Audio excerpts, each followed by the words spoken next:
Hello there.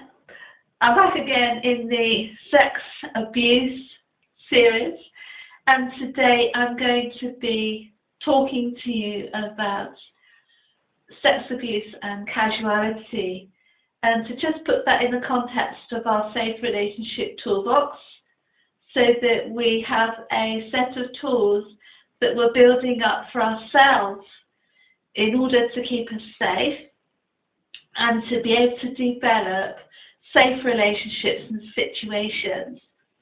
And so talking about casuality today, and there's a really strong casual scene going on out there at the moment.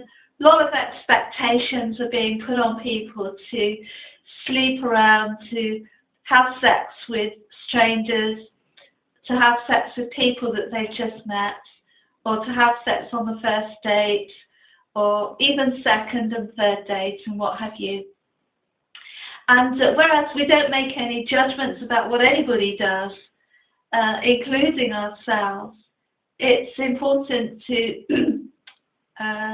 speak about the casual scene in terms of our own dating experiences and what we want to do, really. And that's whether we're single or we're married.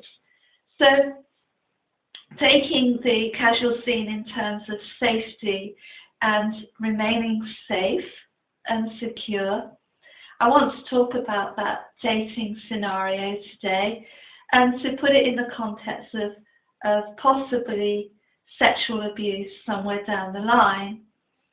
And if we are going to be on the dating scene, we need to have our safe relationship toolbox with us at all times, and to practice conscious awareness, which I speak about a lot, which means that we remain conscious of what we're doing the whole time, whether it's in the dating scene or in our relationships. Remaining conscious and not becoming unconscious is key, and that's a key tool to have in our safe relationship toolbox. Because when we remain conscious, we're focused on what's happening, we remain out of denial, we're less likely to compromise ourselves, because we're staying in a logical mindset, we're staying in a safety mindset, we're staying in control, if you will, of our own life car. So if we're in the dating scene and we're meeting people and we're going to their home and we're having sex with strangers, we could be placing ourselves in dangerous situations. That's not a good idea. It's not a tool to have in our safe relationship training toolbox. If we're deliberately placing ourselves in dangerous situations continually, then we're increasing the risk of putting ourselves in danger and putting our sexuality in danger and even our life. Because we do not know these people, we may have spent 5 or 10 minutes with them, and then they may say something to us like, "Hey babe, why don't you come back to my place?" or something of that nature.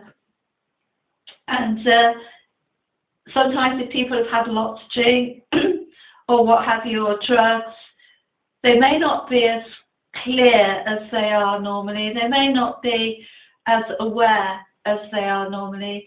They may not make the same types of decisions that they would do if they're sober. So that's another key tool to have, is when we're on the dating scene, to not drink too much if it's going to make us feel as if we're out of control, we're not able to be conscious of what we're doing, of the decisions we're making. And that's often why people will ply people with drinks and drugs, because they want to get them off balance and they want to groom them in order to do what they want with them later. So, as far as rape is concerned, as far as our physical safety is concerned and our life, we need to approach the casual scene very seriously And that's not to take it seriously, but to take our own welfare seriously and to take our safe relationship training seriously, so that we can remain conscious of our own safety as a priority, and that we don't continually put ourselves in degrading situations, and possibly situations that can lead us into other dangerous situations further down the line, such as taking a stranger home to our own home where they know where we live now and we don't know this person at all. So I wanted to put casuality in terms of sexual abuse, because the casual scene can lead into all sorts of abusive dynamics further down the line. Because if someone knows that you're available to have casual sex, they may get the message that you're available for other forms of sex further down the line, and that they may start to groom you then to become either a booty call or whatever.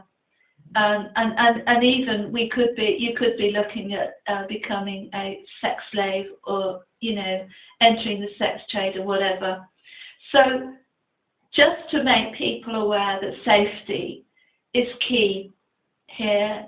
We don't go home with strangers. We don't deliberately put ourselves into vulnerable situations where our life can be threatened, and where we are mixing with people who could be at least unhealthy and at worst downright pathological and dangerous. So I hope that's helpful to someone out there. It's important to protect our sexuality for the future, and also our personal growth for the future as well. So as always, stay safe and happy.